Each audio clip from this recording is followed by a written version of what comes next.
Welcome to the stage. This is where we go beyond recognition and explore the deeper architecture beneath our human experience.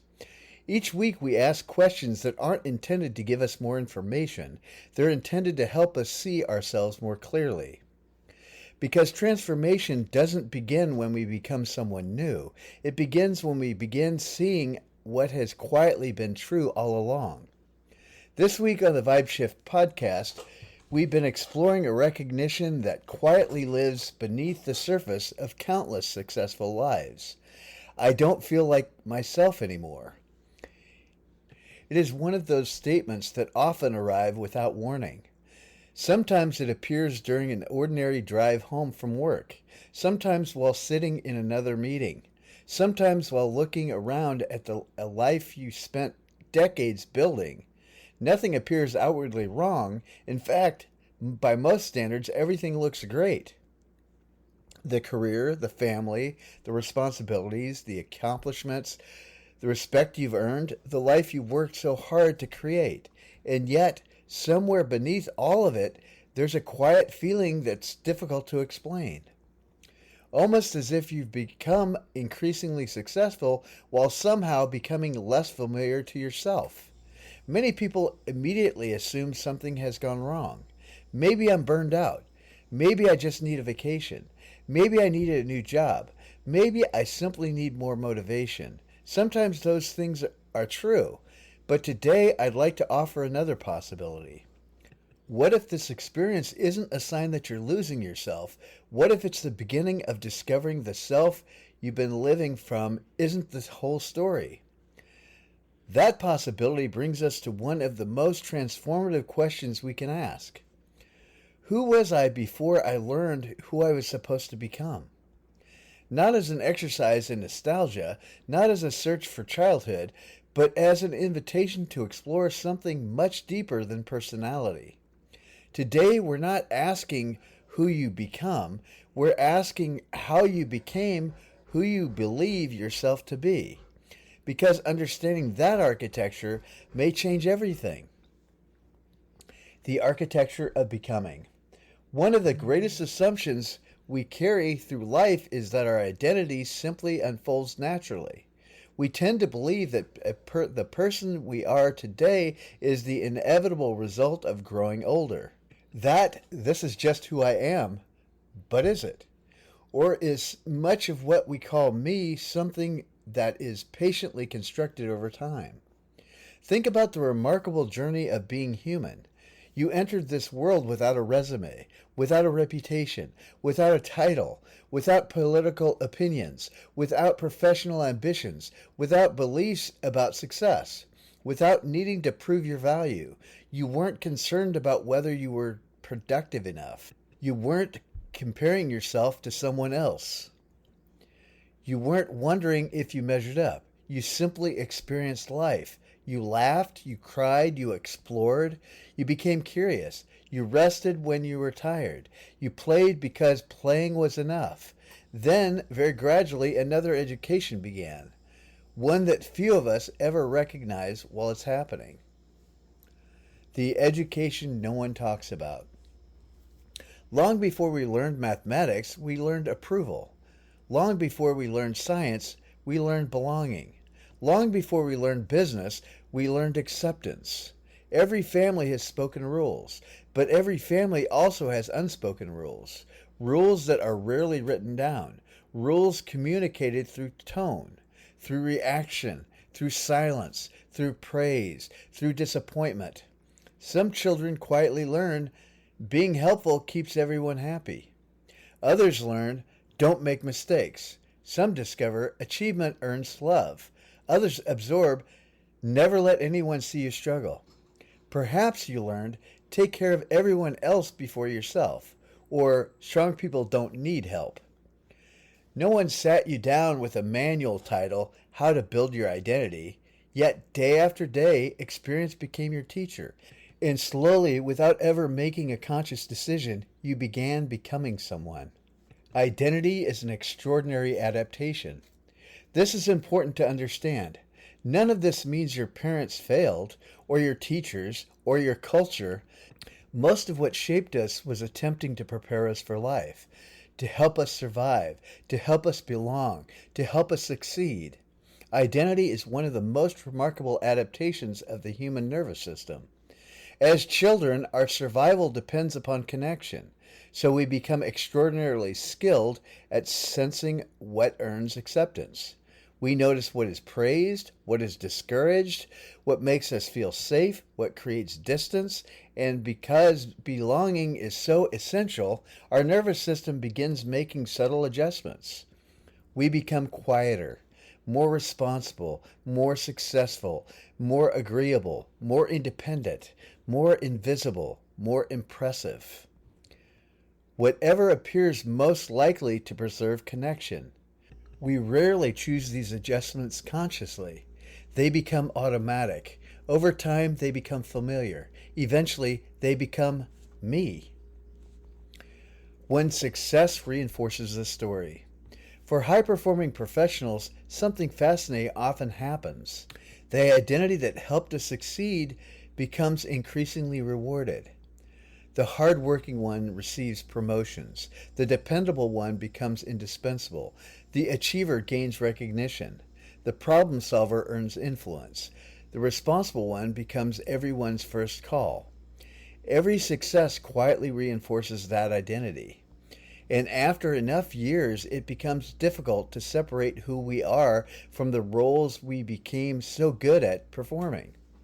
Success begins whispering something seductive. Keep becoming this person. And because the rewards continue arriving, few of us ever pause to ask an uncomfortable question. Is the person succeeding the same person I meant to be? Notice I'm not asking whether your success is meaningful, nor am I suggesting your accomplishments are somehow inauthentic. I'm asking something much more subtle. Have I confused what I do with who I am? Because these are not the same thing. The invisible contract. Somewhere along the way, many of us unknowingly entered into an invisible agreement with life. It sounds something like this. If I become successful enough, if I am responsible enough, if I make enough people proud, if I never disappoint anyone, if I keep proving my value, then one day I will finally feel like enough. It's an understandable contract, but it also is an impossible one, because no amount of external validation can permanently satisfy an identity that was built upon needing validation in the first place. The finish line keeps moving. The promotion becomes the expectation. The achievement becomes the baseline. The title becomes ordinary. The next goal appears, and quietly, almost invisibly, life becomes less about living and more about maintaining the identity you've built. The quiet cracks begin to appear. For years, this identity may function beautifully, until one day it doesn't. Not because you failed, because you've outgrown it. You begin noticing moments that don't make sense. You achieve something significant and the satisfaction fades almost immediately. You accomplish what you worked toward for years, and instead of fulfillment, you feel strangely empty. You begin asking questions you never used to ask. Why doesn't this feel the way I thought it would? Why do I feel disconnected from my own life? Why do I feel like I'm constantly performing? Who am I when I'm not producing? Those questions aren't signs that you're broken. They're signs that awareness has begun knocking on the door. Awareness doesn't destroy identity. This is where many people become afraid. They assume that questioning identity means rejecting everything they've built, leaving the career, walking away from responsibility, giving up ambition. That isn't what awareness does. Awareness is not destructive. Awareness is illuminating. Imagine standing in a beautiful cathedral. For years you've admired the stained glass windows, the colors, the artistry, the intricate designs. Then one morning the sunlight streams through them in a way you've never noticed before. Suddenly you realize something. The beauty of the window has never existed apart from the light. The window expresses the light, it doesn't create it. Our identities are much the same. The roles, the achievements, the responsibilities, the personality, none of these are the source of who we are. They are expressions, beautiful expressions, necessary expressions, but expressions nonetheless. When we mistake the expression for the source, we begin carrying an impossible burden. The question that opens the door.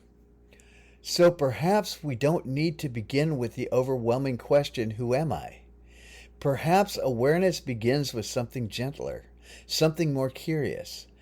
Ask yourself, which parts of my identity feel deeply alive, and which parts simply became familiar because they were rewarded? Don't rush to answer. Simply allow the question to remain with you. Because every meaningful transformation begins not with certainty, but with a sincere curiosity. Closing into part 2. In part 2, we're going to explore one of the most profound discoveries in human awareness. If so much of identity has been learned, who is the one becoming aware of the learning? Because the one who notices the story may never have been the story at all. Part 2. The one who has been watching all along. Opening. In part 1, we began exploring something that most of us rarely stop to question. The identity we call me may not be nearly as fixed or as original as we've always assumed. We discovered that much of what feels natural about who we are today was quietly learned through experience, through family, through school, through culture, through achievement, through a disappointment, through belonging, through survival. None of that learning was wrong. In many ways, it was brilliant. It allowed us to navigate relationships, build careers, raise families, lead organizations, and contribute to the world. But it also leaves us with an important question. If so much of my identity has been learned, who is becoming aware of that learning? That question represents one of the most significant turning points in human awareness. Because the moment you begin observing your identity, something extraordinary has already happened. You are no longer completely identified with it. The observer has always been present. Consider something for a moment. You've been many different people throughout your life. You were once a child, then a teenager, a college student, a young professional, perhaps an ambitious entrepreneur, a spouse, a parent, a mentor, a leader, someone grieving, someone celebrating, someone uncertain, someone confident. Every one of those versions of you felt real at the time. Each one came with different priorities, different fears, different dreams, different beliefs, different ways of seeing the world. Yet today, you look back and recognize that none of those identities remained exactly the same. They evolve. Some disappear, others expanded. Still others quietly dissolved. And yet, there is something about those memories that feels unmistakably continuous. Not the personality, not the circumstances, not the opinions, but the awareness experiencing them. There has always been something within you that witnessed every chapter without becoming limited to any one chapter. The difference between awareness and identity. This distinction is subtle, but it changes everything. Identity is the collection of stories you tell yourself about who you are. Awareness is the space in which these stories are noticed. Identity says, I am the responsible one. Awareness quietly notices, interesting, I often think of myself as the responsible one. Identity says, I have to succeed. Awareness notices, there's a strong drive towards success arising right now. Identity says, if I disappoint someone, I've failed. Awareness simply observes, I'm noticing a fear of disappointing others. At first, the difference may seem almost insignificant, but psychologically, it's enormous. Because once awareness enters the picture, you are no longer imprisoned in every thought, every emotion, and every role that passes through your experience. You begin relating to them differently. The executive mind. This is particularly relevant for executives and high performing professionals. The very qualities that helped us succeed in leadership can also strengthen identification with our roles. Over time, we begin introducing ourselves through our positions. We measure our days by productivity. We measure our value by performance. We measure our future by achievement. Eventually, we become so fluent in our professional identity that we rarely notice how much of ourselves has become invested in maintaining it. The executive becomes the strategist. The physician becomes the healer. The attorney becomes the problem solver. The entrepreneur becomes the visionary. None of these identities are wrong. They're valuable, necessary, even beautiful. The difficulty begins when the role quietly replaces the person, when the titles become more familiar than the awareness carrying the title, because then every professional setback begins feeling personal. Every criticism becomes an attack on identity. Every failure becomes evidence of inadequacy. Every success becomes something that must immediately be repeated, not because the work requires it, because the identity does. Why transitions feel so disorienting? Have you ever noticed how unsettling major life transitions can be? Retirement, a career change, children leaving home, a divorce, a serious illness, losing a position, selling a business, even receiving a long-awaited promotion. On the surface, these appear to be external events, but beneath the surface, something deeper is occurring. Identity is being asked to reorganize again. And because we're often mistaking identity for who we are, change feels like we're disappearing.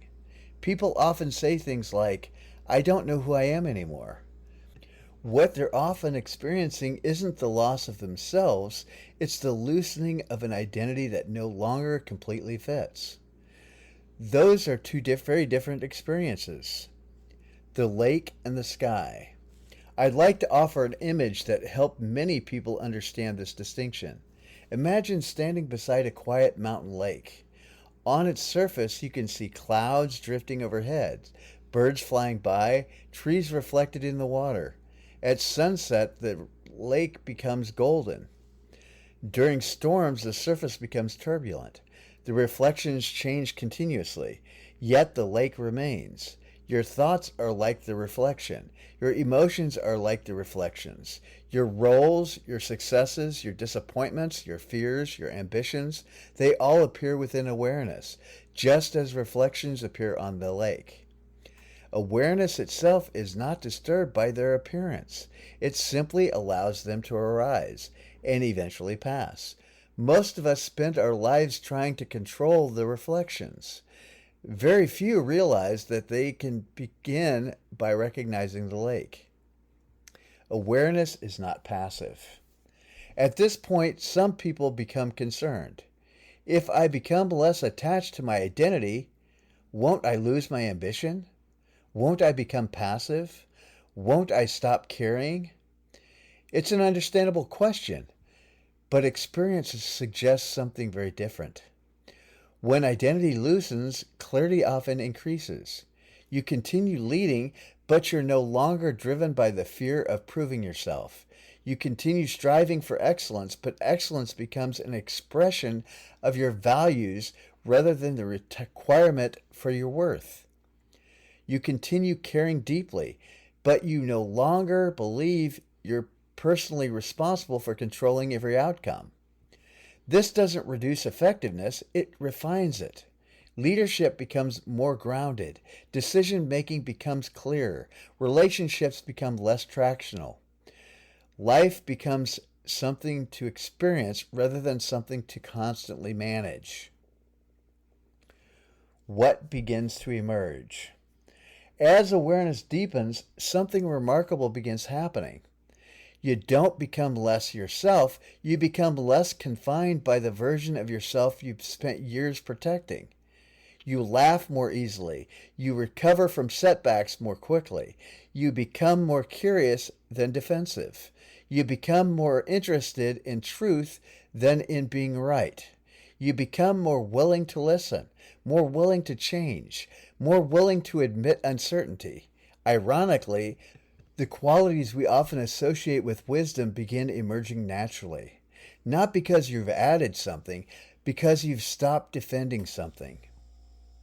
The freedom of not needing to perform. Perhaps one of the greatest gifts awareness offers is this: you no longer need every moment to prove who you are. Imagine the freedom in that. Walking into a meeting without needing to establish your importance. Having a difficult conversation without protecting your image. Receiving criticism without immediately collapsing into self-defense. Celebrating success without needing it to define your value. Resting without guilt. Being fully present with your family without your mind rehearsing tomorrow. The roles remain, the responsibilities remain, the excellence remains, but the performance begins to soften, and in that softening, life begins feeling strangely alive again. Closing into part 3. In part 3, we'll explore where all of this leads. If awareness is not asking us to become someone different, what is it inviting us to discover?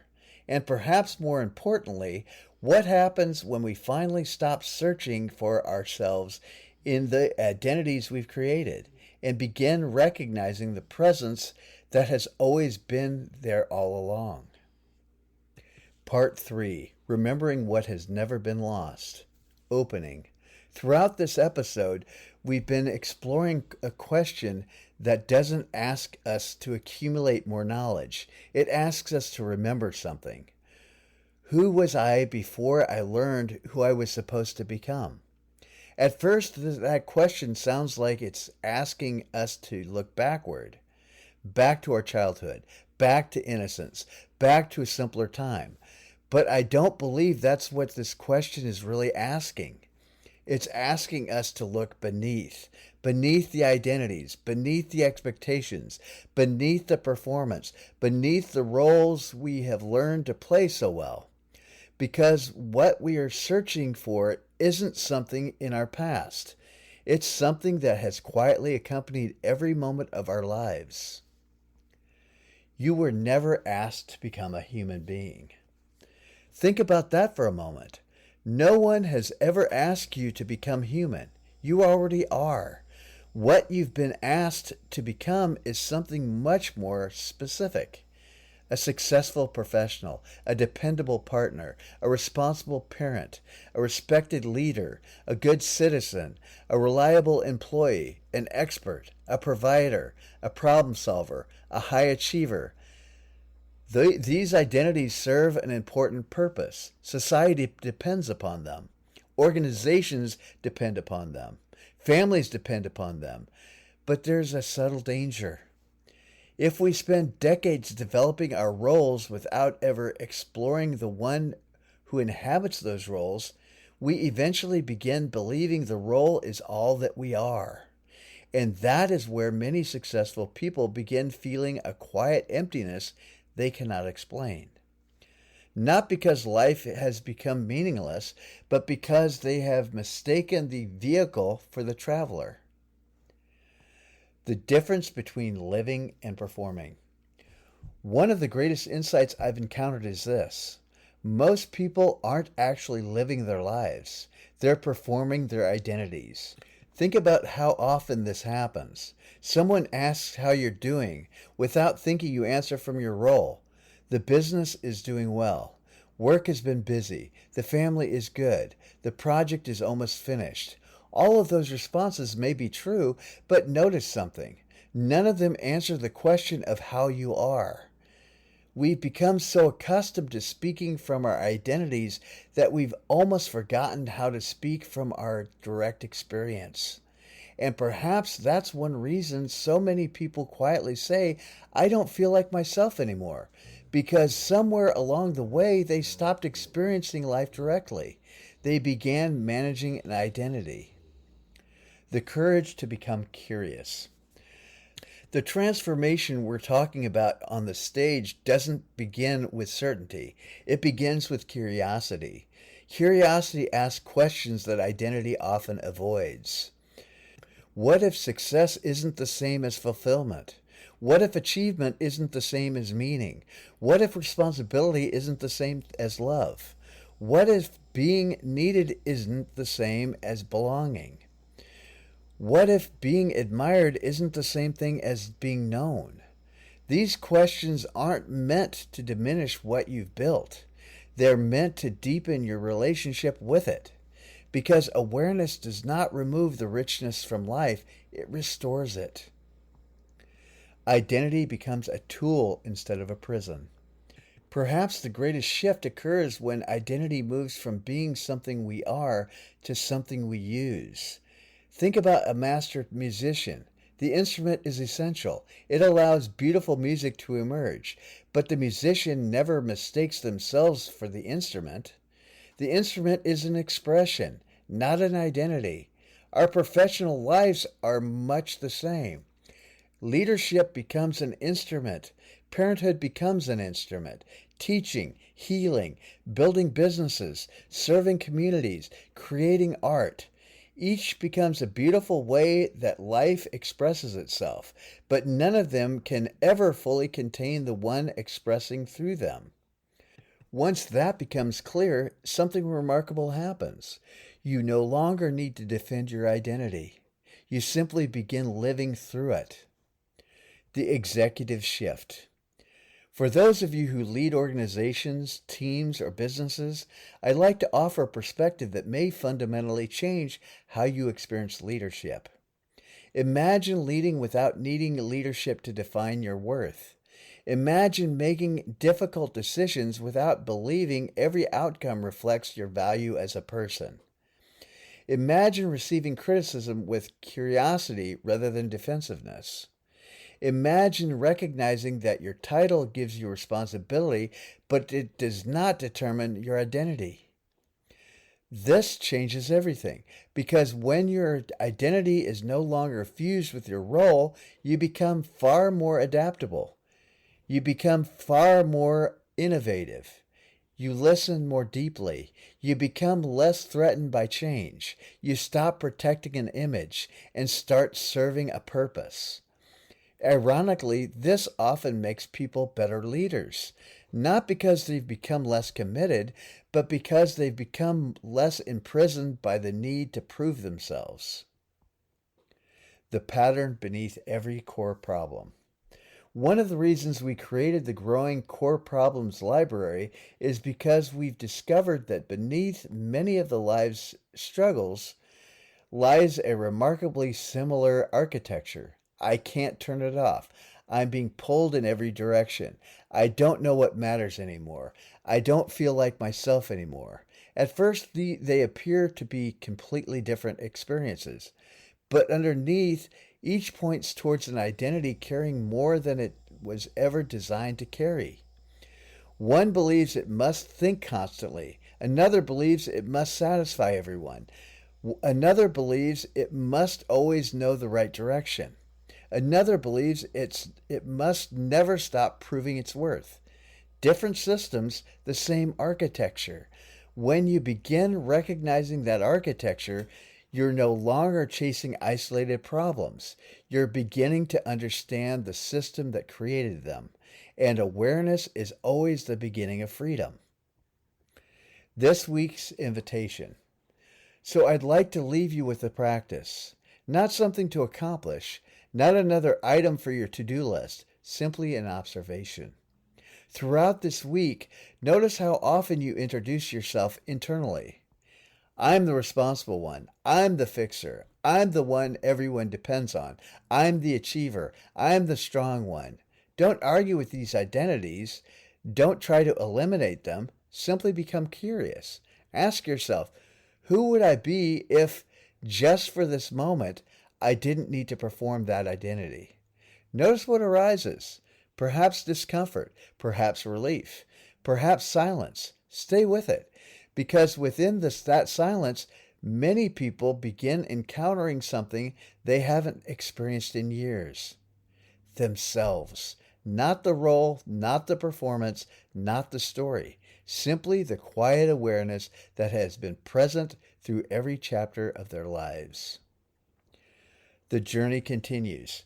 If today's conversation resonated with you, remember that it's a part of a larger exploration. Earlier this week on the Vibe Shift podcast, we explored the lived experience of saying, I don't feel like myself anymore. That conversation helped us recognize the experience. Here on the stage, we've explored the architecture beneath that recognition, how identity is gradually formed, how awareness begins dissolving inherited assumptions, and why what feels like losing yourself may actually be the beginning of remembering yourself. Those two conversations come together in this week's Vibe Shift blog, where we integrate recognition and exploration into one practical framework you can begin applying in your own life. If you've been walking with us this week, I encourage you to continue the journey there. You'll also find our growing core library, where each week's exploration builds upon the last, revealing that many of our greatest struggles are not isolated problems to solve, but invitations to understand ourselves more deeply.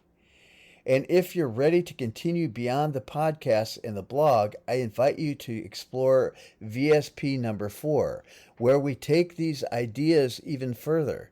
Together, we'll continue uncovering the deeper structures beneath identity, awareness, and transformation, helping you move from simply recognizing your experiences to living from a place of greater freedom and authenticity. Closing. Thank you for joining me on the stage. As we close, I'd like to leave you with one final reflection. Perhaps the person you've been searching for isn't waiting somewhere in your future. Perhaps they aren't hidden in your past. Perhaps they've never been lost at all. Perhaps beneath every role you've ever carried, every expectation you've fulfilled, every success you've achieved, every story you've been believed, there has always been a quieter presence, patiently waiting for you to notice, and that it never needed to become someone else in order to be whole. And perhaps that quiet presence has been you all along. I'll see you next time on the stage.